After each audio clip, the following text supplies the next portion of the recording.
everyone, welcome to CodeSpot. I'm Aparna and today we are going to see how computers actually work. So before we get into the computer, let's look at the history of computers, how they came into our existence.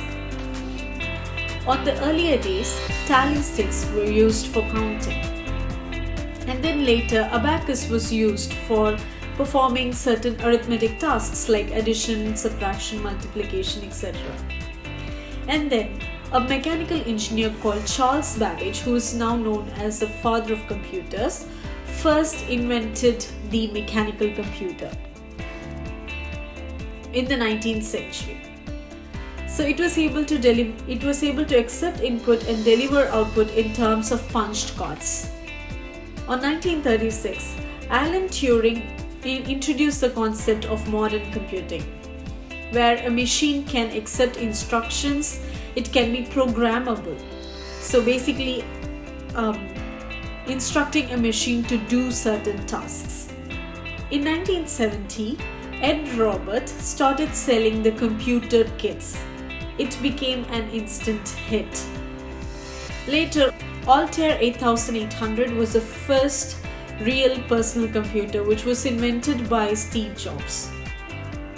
And then other companies jumped into this PC market, and the computer became the part of our life now. Now that we have looked into our history, how these computers came into our existence, let's move on to the second topic. What are the components of the computer that makes it work? So every computer has the input devices like keyboard, mouse, etc. and the output devices like monitors, speakers, printers, etc. All these devices are connected in a place called motherboard. Motherboard is an equipment that ties everything. All the parts receive power from the motherboard and they are able to communicate with each other through the motherboard. So it is one of the important elements in a computer. If you're wondering where this processing takes place, it takes place in the central processing unit. The central processing unit consists of an equipment called microprocessor, which is known as the heart of all the computer operations, because everything takes place inside this microprocessor. So the first microprocessor was Intel 4004, and now the latest version is Intel Core i9. It affects the performance of a computer to a greater extent. So when you're buying a computer, it is important to consider what microprocessor it consists. The next important part of the computer is the random access memory. This is basically the storage part of the computer. So if you have a fast CPU and an ample amount of RAM, that means you have a computer with the best performance. Your computer would be super fast. The next device that we are going to see is drivers. Drivers is a place where your operating system and other softwares are located. The next important device is the cooling devices.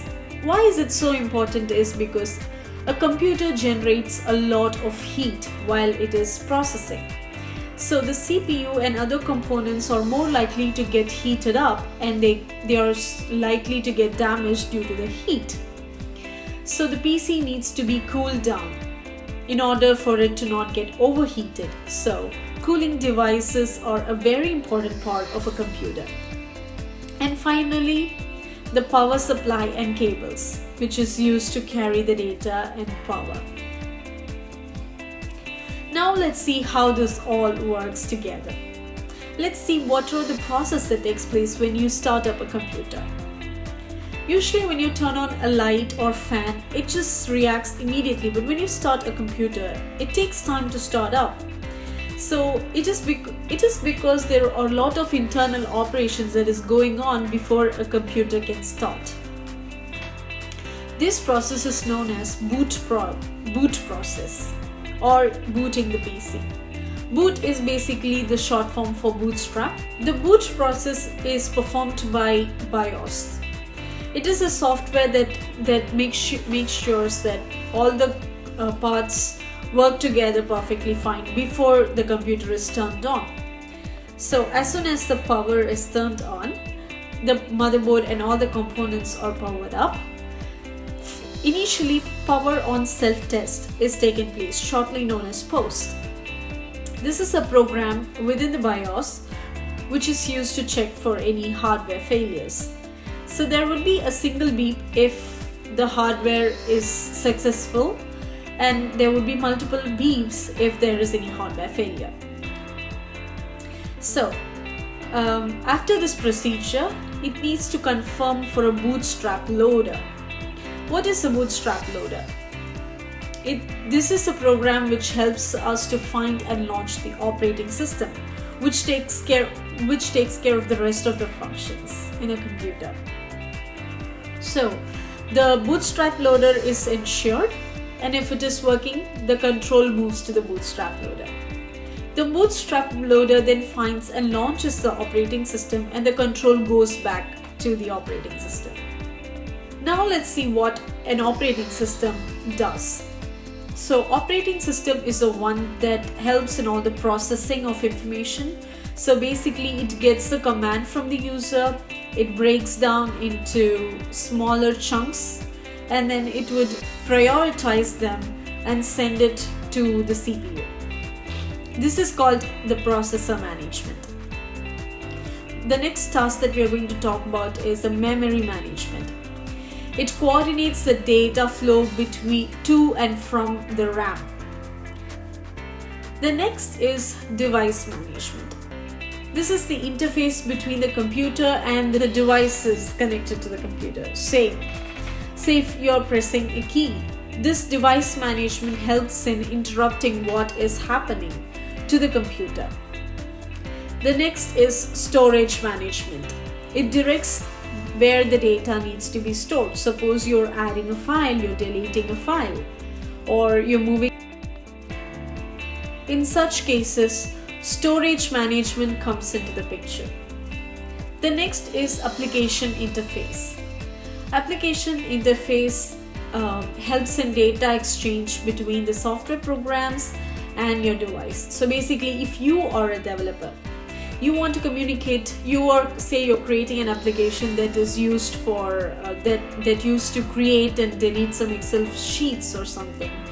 That time you need to communicate to the device for creating an Excel sheet or deleting an Excel sheet or modifying it, whatever. So in that case, as a developer, you need to have this API to communicate with your system. That is provided by the operating system.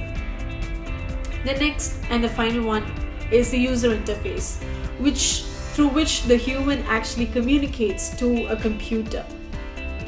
Basically, whatever that you are seeing on your screen, the start button, when you're trying to create a file, the buttons that you see helps you to perform the action without typing up the commands for the computer, is basically the user interface.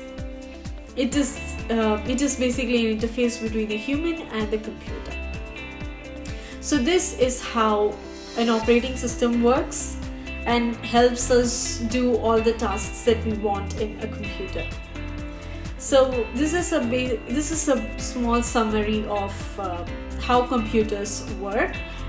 So with that, I would conclude this tutorial, and if you're interested in watching more of such tutorials, please give this video a thumbs up, share your feedbacks in the comments below, and please subscribe to CodeSpot for more such videos.